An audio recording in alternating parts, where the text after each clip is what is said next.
راستے میں بار بار اس کی نظر بہزاد پر گئی جو نیم بے ہوش تھا۔ اسپتال پہنچ کر جیسے ہی وہ ریسیپشن پر پہنچی، نرس نے سوال کیا، پیشنٹ کے ساتھ آپ کا رشتہ؟ مہرو ایک لمحے کو رکی، پھر آہستہ سے بولی، میں ان کی بیوی ہوں۔ اس نے یہ لفظ دھیرے سے ادا کیا، لیکن جیسے ہی کہا دل میں ایک ٹھنڈی سی کسک اتری۔ یہ لفظ جو کبھی خواب نہیں تھا لیکن آج صفاق حقیقت بن چکا تھا۔ بہزاد کو ایمرجنسی وارڈ میں لے جایا گیا۔ مہرو باہر بینچ پر بیٹھ گئی، ہاتھ کانپ رہے تھے، ذہن میں لفظ بیوی گونج رہا تھا۔ 2 گھنٹے بعد ڈاکٹر باہر آیا اور اسے دیکھ کر بولا، چوٹیں گہری ہیں مگر الحمدللہ وہ خطرے سے باہر ہیں، آپ اندر جا سکتی ہیں۔ تو وہ فوراً اندر گئی، دیکھا بہزاد ہوش میں تھا اور اسے دیکھتے ہی اس کے چہرے پر مسکراہٹ کھیلنے لگی۔ تم مجھے اسپتال لے کر آئیں؟ مہرو نے نظریں چرائیں اور چپ رہی۔ تم نے خود کو میری بیوی بتایا؟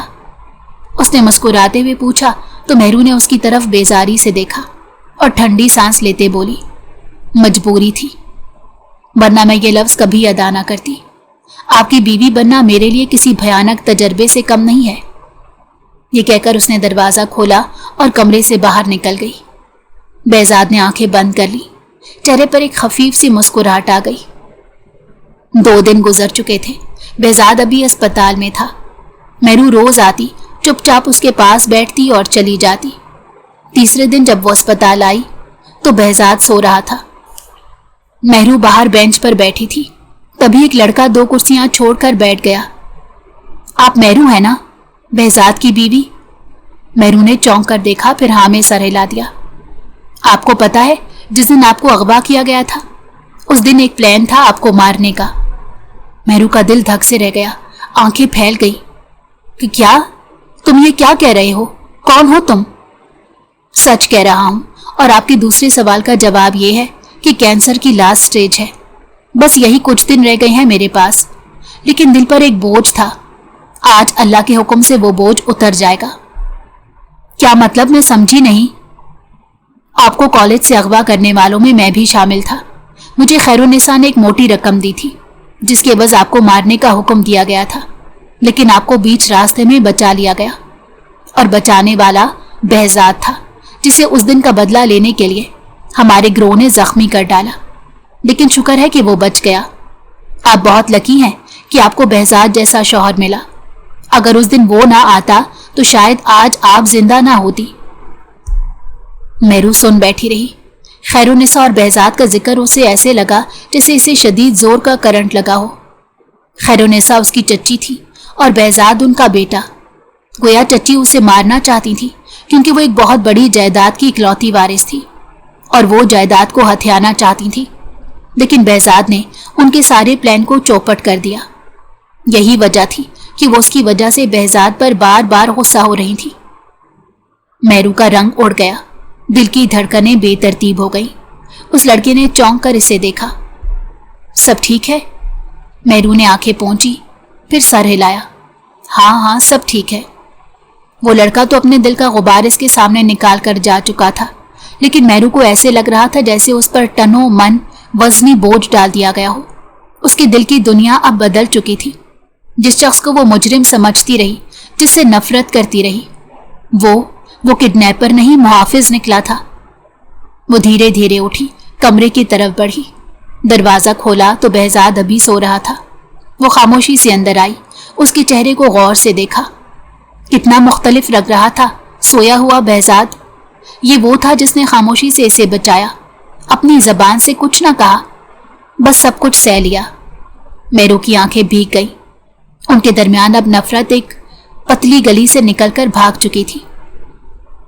1 ہفتے بعد بہزاد اسپتال سے ڈسچارج ہو گیا۔ مہرو سے لے کر گھر پہنچی تو وہ تھکا کمزور مگر ہلکی سی مسکراہٹ کے ساتھ اندر داخل ہوا۔ پہلا قدم اندر رکھا تو مہرو نے خود کو بہت عجیب کیفیت میں پایا۔ یہ وہی شخص تھا جس سے کل تک وہ دور رہتی تھی، اور آج اس کے بغیر رہنا محال ہو گیا۔ گھر کاٹ کھانے کو دوڑنے لگا۔ اس کے سنگ یہ فلیٹ گھر لگنے لگا۔ وہ بے حد خوش تھی۔ فلیٹ میں داخل ہوتے ہی وہ صوفے پر بیٹھا۔ مہرو نے فوراً پانی دیا، پھر بغیر کچھ کہے اس کا تکیہ سیدھا کیا، دوائیں شیلف پر رکھی اور کچن کی طرف چل دی۔ اور مزیدار یخنی پلاؤ تیار کر کے اسے بلانے کے لیے آئی تو وہ حیرت سے اسے دیکھ کر بولا، اتنا اہتمام کیا میرے لیے؟ تو وہ ایک دم سے بولی، ظاہر ہے آپ کے علاوہ اور کون ہو سکتا ہے؟ تو وہ اس کے جواب پر شدید حیران ہوا۔ وہ پلٹنے ہی والی تھی کہ وہ بول اٹھا، میرو۔ اس کی آواز میں محبت کی چاشنی تھی۔ میرو اس کے قریب آئی اور سوالیہ نظروں سے اس کی طرف دیکھنے لگی۔ کچھ دیر میرے پاس بیٹھو گی؟ تو وہ گہری نظروں سے اس کی طرف دیکھنے لگی، پھر کرسی کھینچ کر اس کے قریب بیٹھ گئی۔ مجھے یہ اتنی بڑی تبدیلی ہضم نہیں ہو رہی۔ تم کچھ پوچھنا چاہتی ہو یا جاننا؟ میں آپ کا مطلب نہیں سمجھی۔ میرا مطلب بہت واضح ہے۔ کہاں تم مجھ سے اتنی نفرت کرتی تھی کہ میری شکل تک دیکھنا گوارا نہیں کرتی تھی، اور کہاں یہ عالم ہے کہ تم تھک ہار کر گھر آئی ہو اور میری پسند کا کھانا بنا رہی ہو۔ 10 دفعہ مجھے کمرے میں آ کر دیکھ چکی ہو، بار بار میری خیریت معلوم کر رہی ہو۔ یہ سب کیا ہے؟ میں کوئی خواب دیکھ رہا ہوں یا حقیقت ہے؟ تو وہ آہستہ سے بولی، یہ خواب نہیں ہے۔ اگر یہ خواب نہیں ہے تو پھر مجھے سچ بتاؤ کہ اتنی جلدی کیسے کایا پلٹ گئی؟ میرو نے نظریں جھکائیں، پھر ہولے سے سر ہلایا۔ میرے کڈنیپ کے پیچھے کی کہانی کیا ہے بہزاد؟ بہزاد نے گہری سانس لی، پھر سیدھا ہو کر بیٹھا۔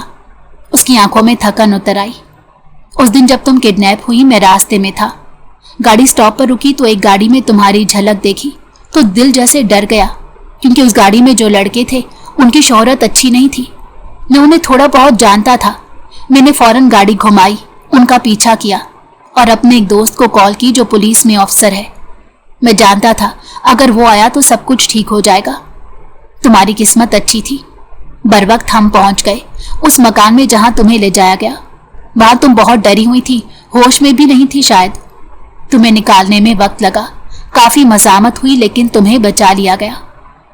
پولیس چونکہ سادہ کپڑوں میں تھی، وہی تمہیں واپس گھر چھوڑ کر گئی، لیکن تمہیں لگا یہ سب میں نے کروایا۔ میرو کی سانس جیسے رکنے لگی، لب ہولے سے لرزے۔ اسے اپنی سوچ پر شرمندگی محسوس ہوئی۔ بہزاد نے تھوڑی دیر خاموشی اختیار کی، پھر آہستہ سے بولا، اس گروہ کے کچھ لوگ پکڑے گئے مگر ان کا سرغنہ فرار ہو گیا۔ جب انویسٹیگیشن ہوئی تو مجھے ایک اور بات معلوم ہوئی جس نے مجھے اندر سے ہلا دیا۔ میرو نے چونک کر دیکھا تو بہزاد نے گہری سانس لی۔ انہوں نے بتایا کہ میری ماں نے ایک بہت بڑی رقم دی تھی تاکہ تمہیں راستے سے ہٹایا جا سکے۔ میرو ساکت ہو گئی، جیسے سانس لینا بھول گئی ہو۔ تمہیں مارنے کا پلان تھا میرو؟ اور وہ ماں جسے میں سب کچھ مانتا رہا، وہی؟ وہ بولتے بولتے رک گیا اور چہرہ پھیر لیا۔ میرو کی آنکھوں میں دھند سی چھا گئی۔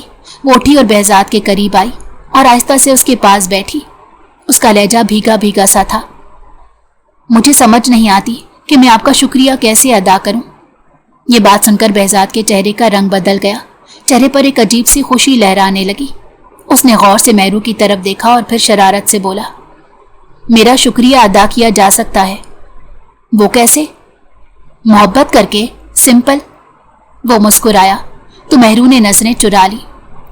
چہرے پر خفیف سی مسکراہٹ آئی، پھر ہولے سے جھیمک گئی۔ کچھ لمحے خاموشی سے گزرے، پھر بہزاد نے آہستہ سے پوچھا، تو کیا خیال ہے؟ کس بات کا؟ محبت کرنے کا۔ تو وہ شرما کر اٹھ کھڑی ہوئی۔ میں آپ کے لیے پلاؤ نکالتی ہوں، اب آپ جلدی سے اٹھ کر آ جائیں۔ یہ کہہ کر فوراً کچن کی طرف بھاگی، لیکن اس کا شرم سے لال ہوتا چہرہ دیکھ کر بہزاد کے ہونٹوں پر ایک گہری مسکراہٹ آ گئی۔ نفرت کی دیوار کب کی گر چکی تھی اور محبت اپنا پہلا بیج ڈال چکی تھی۔